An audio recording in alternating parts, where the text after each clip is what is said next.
रांची जिला के विभिन्न प्रखंडों से आए हुए हमारे पार्टी के क्रांतिकारी साथियों, आप सभी को जोहार है, नमस्कार है। साथियों, जैसा कि आप जानते हैं कि आज हम लोग यहां उपायुक्त कार्यालय के समक्ष इकट्ठा हुए हैं। पूर्व घोषित कार्यक्रम था हमारा कि हम उपायुक्त कार्यालय पर एक दिवसीय विशाल धरना का आयोजन करेंगे और अपनी बातों को राष्ट्रपति तक पहुंचाने के लिए उपायुक्त के माध्यम से हम ज्ञापन सौंपेंगे। और यह सिर्फ रांची जिला में यह कार्यक्रम नहीं है, यह राज्य के 24 जिला मुख्यालय पर झारखंड मुक्ति मोर्चा के तमाम कार्यकर्ता, तमाम सिपाही आज इकट्ठा हुए हैं और उपायुक्त के माध्यम से राष्ट्रपति महोदय को एक मेमोरेंडम के माध्यम से अपनी भावना से अवगत कराएंगे। साथियों, बहुत दिनों से यह सरना धर्म कोड, आदिवासी धर्म कोड की मांग समाज के लोगों के तरफ से की जाती रही, झारखंड मुक्ति मोर्चा के तरफ से की जाती रही है। चाहे हम पक्ष में रहें, चाहे विपक्ष में रहें, हमारी जो मांगे हैं वो हमेशा से इस राज्य के जो 3.25 करोड़ जनता है उनके भावनाओं के साथ में चलती है, उनके भावनाओं के अनुरूप में झारखंड मुक्ति मोर्चा काम करती है। और इस राज्य की भावना है कि इस राज्य में सरना धर्म कोड, आदिवासी धर्म कोड लागू हो और उस भावना का ख्याल रखते हुए राज्य के मुख्यमंत्री ने विधानसभा का विशेष सत्र बुलाने का काम किया और उस विशेष सत्र में सरना धर्म कोड, आदिवासी धर्म कोड को विधेयक के रूप में पेश किया गया। और वो दिन था 11 नवंबर 2020 और वो ऐतिहासिक दिन था जब झारखंड विधानसभा ने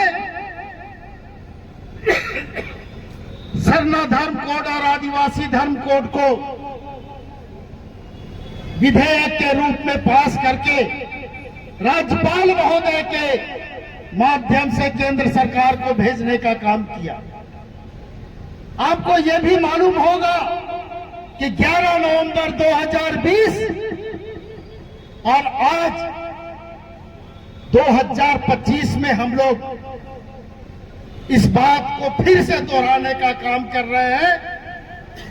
वो इसलिए कि हम लोगों ने केंद्र सरकार को समय देने का काम किया कि हमारी जो भावना है, हमारी जो मांग है, उस पर सहानुभूति पूर्वक विचार करके सरना धर्म कोड और आदिवासी धर्म कोड को जनगणना के फॉर्म में अलग कॉलम बना करके उसको देने का काम किया जाए। लेकिन दुर्भाग्य की बात है कि जनगणना भी हो रही है, जातिगत जनगणना भी हो रही है, लेकिन सरना धर्म कोड, आदिवासी धर्म कोड पर किसी भी तरह की चर्चा केंद्र सरकार के द्वारा नहीं की गई। उल्टा भारतीय जनता पार्टी के लोग तरह तरह का सवाल पैदा कर रहे हैं। 2013 में क्या हुआ, 2012 में क्या हुआ, तो नेहरू जी ने क्या किया, इंदिरा जी ने क्या किया। अरे भले मानस, आप ये तो समझो कि 11 साल से पूरे देश के लोगों ने आपको देश का कमान संभालने का अवसर दिया और आप आज भी पूर्ववर्ती सरकारों पर आप आरोप लगा रहे हैं। कभी झारखंड मुक्ति मोर्चा पे आरोप लगाते हैं, कभी कांग्रेस पे आरोप लगाते हैं। कितने शर्म की बात है कि एक देश का प्रधानमंत्री जो अपने आप को महामानव कहता है, विश्व गुरु कहता है, लेकिन वो अतीत में जब झांकता है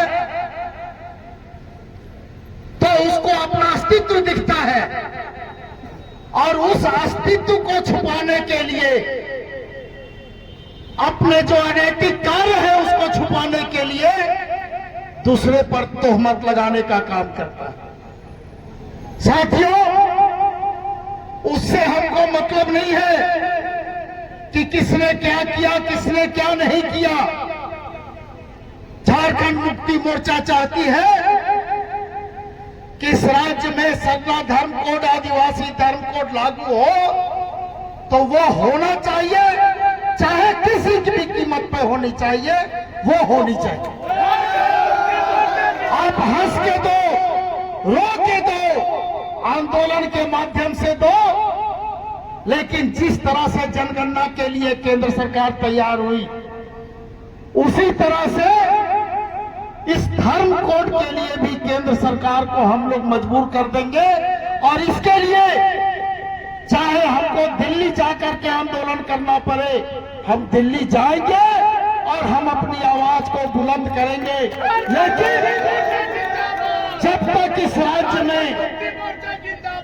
लेकिन जब तक इस राज्य में सरना धर्म कोड, आदिवासी धर्म कोड लागू नहीं होगा, इस राज्य में जनगणना नहीं होगा तो नहीं होगा। इसके लिए चाहे जो भी करना पड़े। तारीख को यानी 4 तारीख के पहले अगर हमारी बातों को गंभीरता से नहीं लिया गया तो 4 जून को फिर इसी जगह हम धरना नहीं करने जा रहे हैं, हम यहां बैठने नहीं जा रहे हैं। हमारा प्रदर्शन होगा और उस प्रदर्शन को सिर्फ रांची ही नहीं, पूरा राज्य और पूरा देश देखेगा कि झारखंड में झारखंड मुक्ति मोर्चा जब तक सरना धर्म कोड और आदिवासी धर्म कोड लागू नहीं होता है तब तक चैन से बैठने वाला नहीं है। आप सबों को बहुत बहुत धन्यवाद। सबको जोहार। जय हिंद, जय झारखंड। धन्यवाद, बहुत बहुत धन्यवाद।